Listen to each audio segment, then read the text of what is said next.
Thursday morning, was actually up for about an hour before the light came up. Still, I hate this time of year. I love Christmas, but hate what comes right after it. It's dark till like 10 after 8, and snowing here this morning. Not bad, a little bit of snow on and off.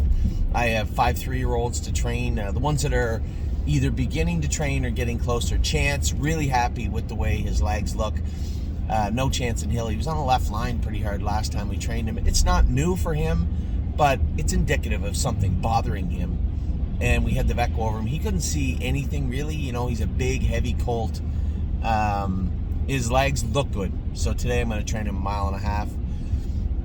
I'm going to train Lover's Play again today, which is always exciting for me. I just got a lot of respect for that filly, and she's a nice filly to train too. So she always puts in a good effort when she's training. So I want to see how she goes today. And we got Pull the Shoes starting her training. Blanton's Blue starting his training.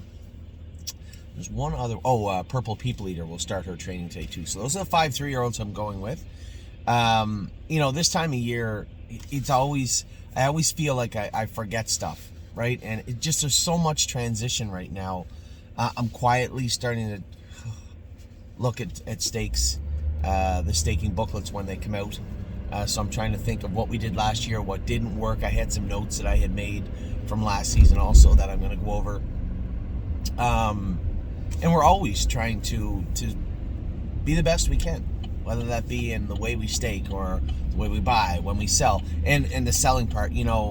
I appreciate. I feel that some of you may have bit your tongue when we sold some horses, and please feel free to reach out to me. I know usually when we sell a lot of horses like that, I'll either get some angry emails or I'll get some fair questions, observations, and I'm happy to get the input. Right, when it comes to horse, I didn't really get that many. Much of the input was surrounding Electric Line. We didn't sell him, but one of our clients had made an offer on the horse. Now, I left it at that. I didn't expand on that. Electric Line isn't leaving us. One of our clients said, I believe that horse is worth more than 12. You didn't get 12. I will make an offer of 11 to everybody that owns him. And that client ended up buying, I think, almost 70% of the horse now. But the horse isn't leaving. He believes he's worth more. And he may be right. Now, as it comes this week, we'll be putting Electric Line in the condition claimer. Now, there's a 1 or 2 reason being that Time Is On My Side fits in there. And my answer to everybody was simple. I don't think that Electric Line can beat Time Is On My Side.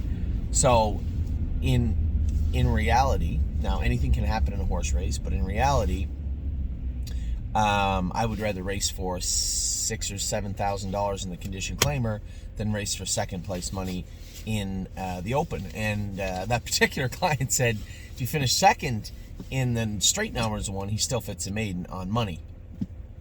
Always thinking.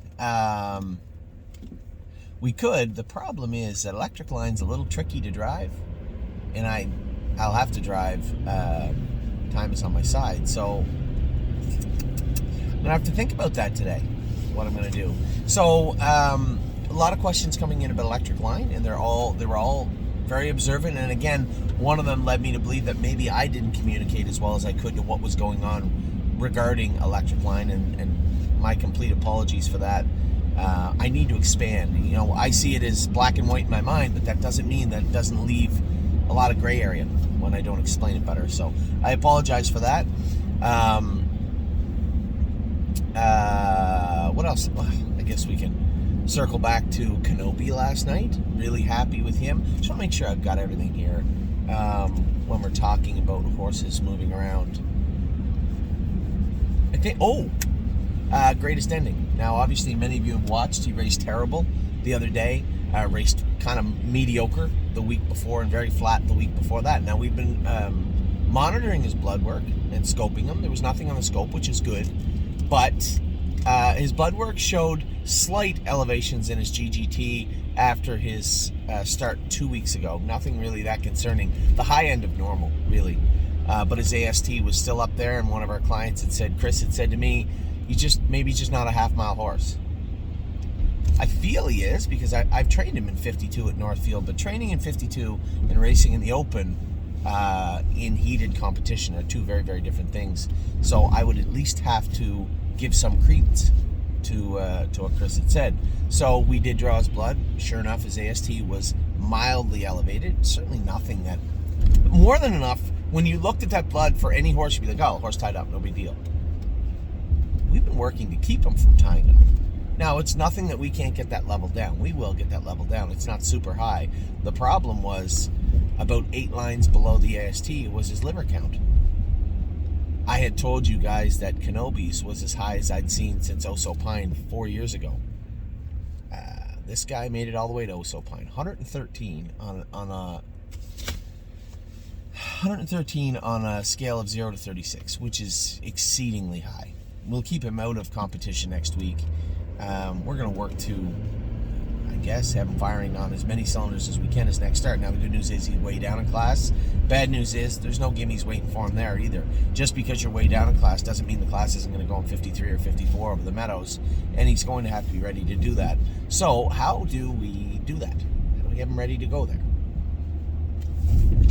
We will do our best. We're going to address a number of issues. His feet seem to be good, but he did touch himself the other day up over his knee. And I had a conversation with Mark about him before, and he said that he did that once to him also. The way that he was here, the way that Beckwith had sent him here, he was in good shape.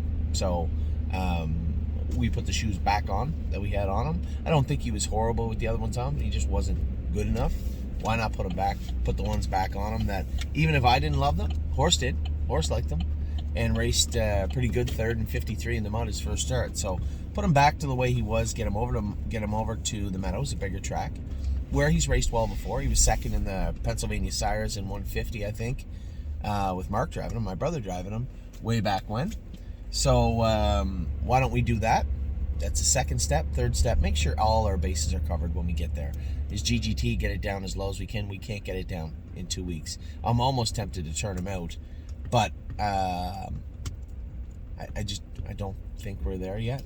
So we'll address that with Greatest Ending over the next week and a half, 2 weeks, and see where we can get him.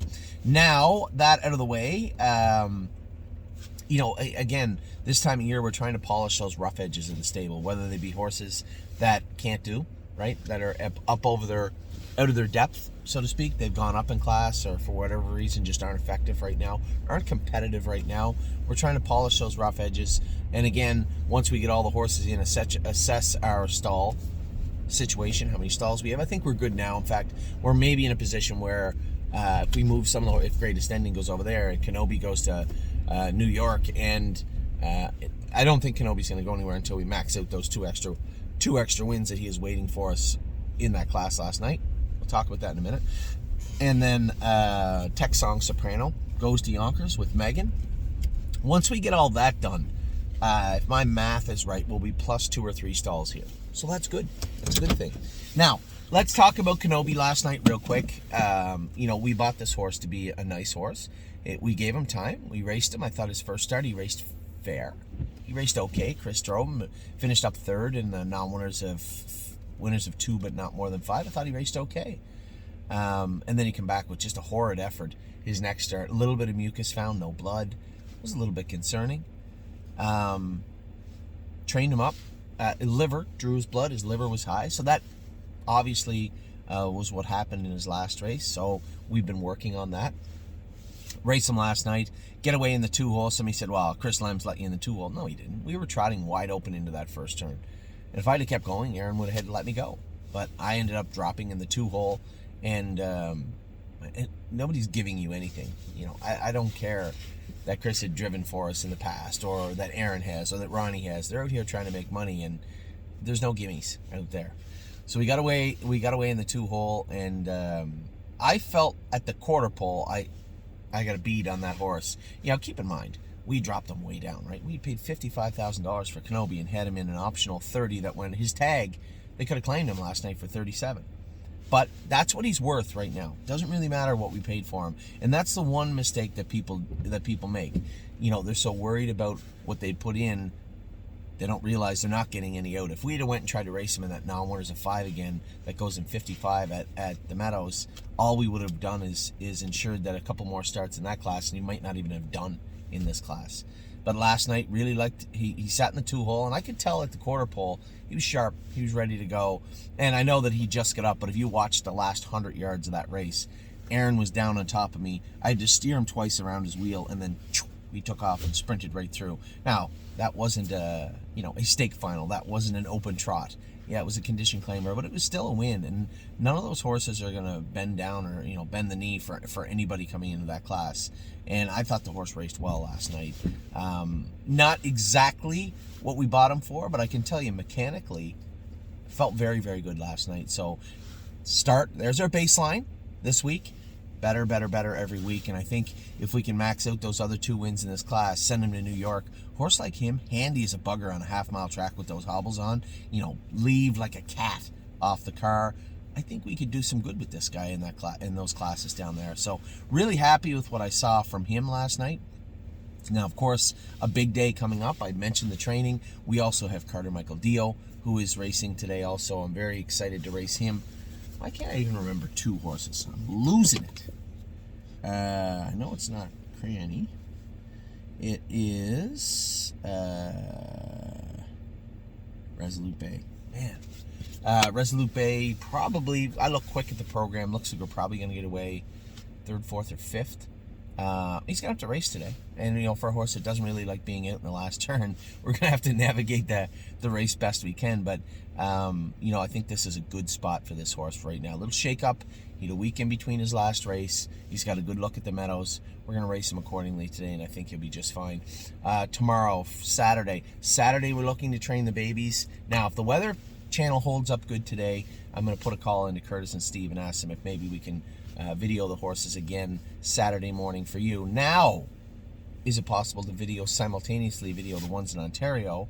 I don't know. I'm going to ask Curtis. Thursday, Friday does not look good here. And I'm not going back this weekend. I'm going back next weekend for sure. So at the very least, I know that we can probably drone next Saturday in Ontario if the weather holds up. I want to get you guys as many videos as I can this time of year, because this is when you truly see the transition from sale to, geez, that horse looked good, right? And every week, training trip over training trip over training trip, a lot of these horses will jump forward, and it's pretty cool to watch. It's definitely nice for me to watch firsthand, and hopefully it's cool for you to watch at home, drinking a coffee. So with that, I'm going to let you go. A good day at the office last night at Winter with Kenobi. We went 1 for 1. I did qualify my father's horse, Irish Ray. He's going to need one more qualifier, I believe. And I also schooled Oh Snap You. She schooled good. It was muddy out. We just didn't want to take the chance of her acting up or making a break in the mud. She actually didn't mind the gate at all. Went right up and put her nose right on it. So she'll qualify next Wednesday also. So I'm happy with everything I've seen over the last 48 hours. It just feels like, the ship was in, not rocky waters, but, after Christmas, I always feel this load of stress on me. And maybe it's the impending stake payments that are coming. But when I look at everything going on, pretty happy with what I see right now at the stable. So with that, I'm going to let you go. Hope you guys had a wonderful night. Congratulations to all my partners on Kenobi. I hope you're having a great start to your morning. Should be a lot of fun. Tune in. We got Carter-Michael Dio and Resolute Bay and Collector, who Curtis does not have on the calendar, all coming up today. Take care, everybody.